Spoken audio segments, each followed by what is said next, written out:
Manyi ekibuga kino Uganda eno Kampala eno erimu ebinyuma bingi ate byewuunyisa. Twali tuli awo twali tulanga mukwano gwo mukwano gwo nnyo ate wangamba mukwano gwo Frank Gasumba ng'agenze wa Katikkiro agenze kwetonda. Yakola ki ye? Omanyi ayogera ebintu bingi kumanya olweggulo ayogera kino n'ayogera ki kati yagenze kwetonda ku ki? Anti emabega kaawo yayogera ebigambo nga bizibu nnyo ng'agamba nti nga Katikkiro ono aladisi wa Museveni, Katikkiro ono tena kyakoze Buganda, abantu ettaffaali yalwajjako ssente nnyingi tena kyakoze, muyaaye mufere. Kakati tuli awo nga screen nnene nkuti gyonna bamanyi internet zabuna amawulire globally ensi yonna ensi ennene ebireeta buli kimu kyonna kiri wano. Frank Gasumba ali ku mbuga enkulu e Bulange Mmengo agenze kusisinkana Katikkiro okwetonda. Nitwebuuza ebibuuzo okwetonda kuno lwaki nnyo mu ngeri bw'etyo kubanga emabega kaawo era ate nziyewuunyisa lwaki abantu babeera mukwano gy'abantu abo kati ne family ya Tama Emirundi nabo baali bakwano bo.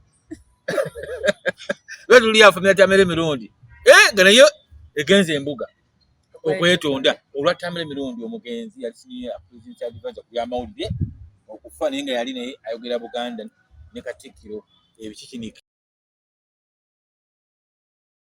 Kakiriki ka Kabaka ako ke kankwata Kenya. Nabayo simanyi alinga tubyogera mwana. Kati mumpimpi mu mbeera eyo olowooza kiki ekigenda mu maaso okwetonda kwa Gasumba kuno okugenda mu maaso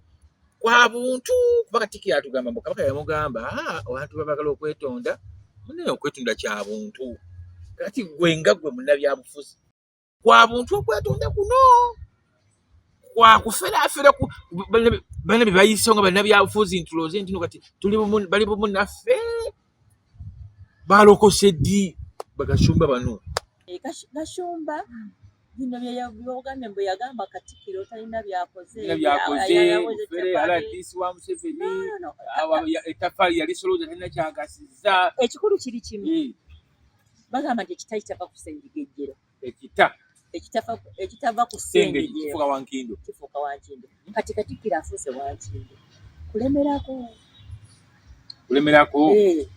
ani atamanyi Katikkiro bye yakola ani yamaliriza gundi Masengere yennyini bimeka byakoze naye obuzibu bonna buli bumu nti aganya okuvaako bwana batavuddeeko kati bwana batavuddeeko era Bagasumba bakyajja bangi beetonda kati engeri gye yaluddeko ne biri bye yakola bakoze eki babyerabidde. Nanti si yeteekako oli Muganda omanyi ekigenda mu maaso nze mmanyi ku ddoboozi lya Kampala tuveeko tumanyi lwaki Katikkiro yakyaliko ffe twagala Katikkiro yalikulire aveeko aluddeko nnyo tuyina abalala nabo bakujje bakole kati bino batuuse n'okwerabira bye yakola naye ng'ate weebiri kitegeeza kati yayoza yayanise mu ttaka. Nze kye ŋŋamba nti Katikkiro bano Bagasumba bagendedde bwereere okwetonda bye baayogedde weebiri kubanga omuntu overstay nga omanyi ekita ekirava ku Sengejjero kati bagamba omuntu ayoza n'amala n'ayanika mu ttaka. Kati kankubuuza gye bwe yeetonze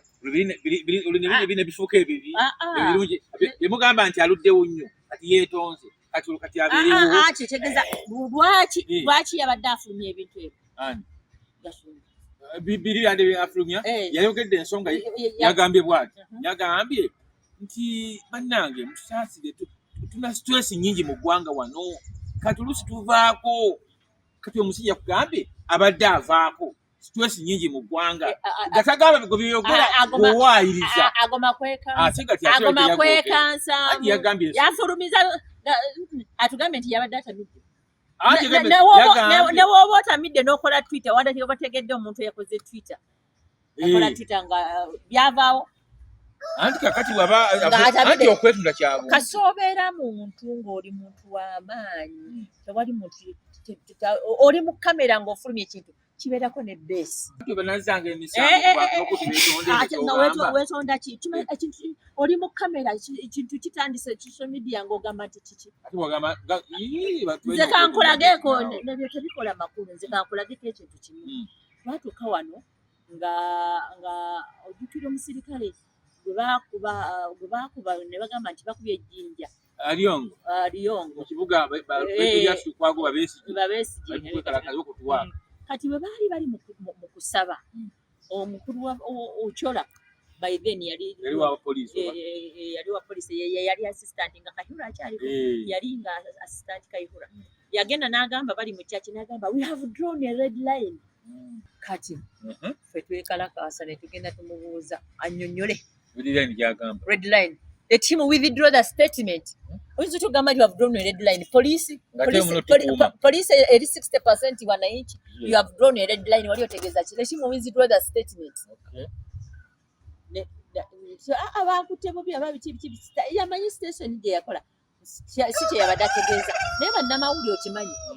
baleeta okwetonda kwe kyengezaako okugamba kati n'ekyagashumba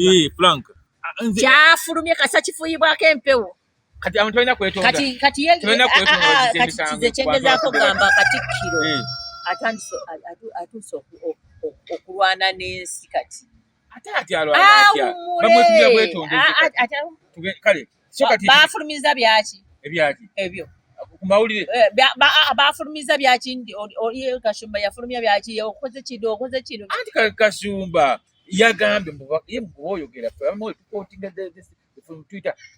akali kakubuuza Hajjat omwana bw'akwetonda toyinza kumusonyiwa kati omwana yakoze ekigambo omwana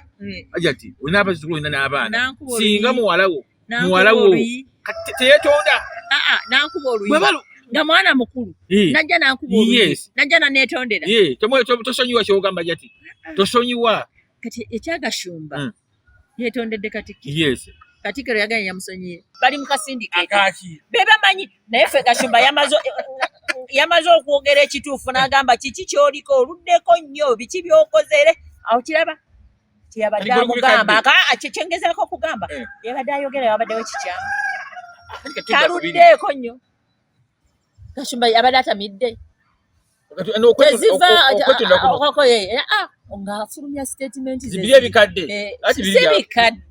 yafulumya statement era si bikadde kubanga bw'ogamba nti yaze ne yeetonda lwa nsonga eyo then si nkadde kyekyamuleese wa Katikkiro ate kati abijjawo nga weebiri kyamaze okuyingira ku answered kyamaze nti olunaku bwe luti ne bwe luti Kashumba yagamba bwati ne bwati kati ffe abalabi tubijjamu tugamba omusajja ayayogerera wano mumaaso ga kamera yabadde agamba Katikkiro kumugamba munnange naye nga ekintu kyo kyamaze okufuluma ffe ng'abalabi twokyanalyzinga lwaki kyafulumye lwansonga eyo abatagaliza yabadde agamba baani yabadde agamba mu abalabi kati ffe abalabi be yabadde agamba naffe ffe twabikuseeko ne tugamba annange omusajja ne waayogedde ekintu bwe kityo anti ensonga ekireese eno ne bweti omwana bwakunyiiza teweetonda anti naye kati omwana bwakunyiiza teyeetonda ono yayogedde ensonga zeyayogedde zonna nga weeziri anti ne biggwa nagamba nsonyiwa era mu bigambo byagamba bwali Kashumba yagambye ye musajja munyarwanda muvandimwe n'agamba nti jjajja we Sarafina yafa mu 1999 yafa kansa naye yagamba bwe yali afa yabagamba nti baana bange abanyarwanda bwe Kashumba kyemukolanga kyonna ku nsi temuvulanga obwakabaka bwa Buganda Kashumba yakyogedde era n'agamba Buganda ye yaffe ekireese ebyo gaga Bashumba batandika okufulumya search statements lwa nsonga lwakuba nti gwolemedde kusengejjero wano kati enkindo zizo zitandika enkindo zo azina yazifunye olukulamu zigende mu maaso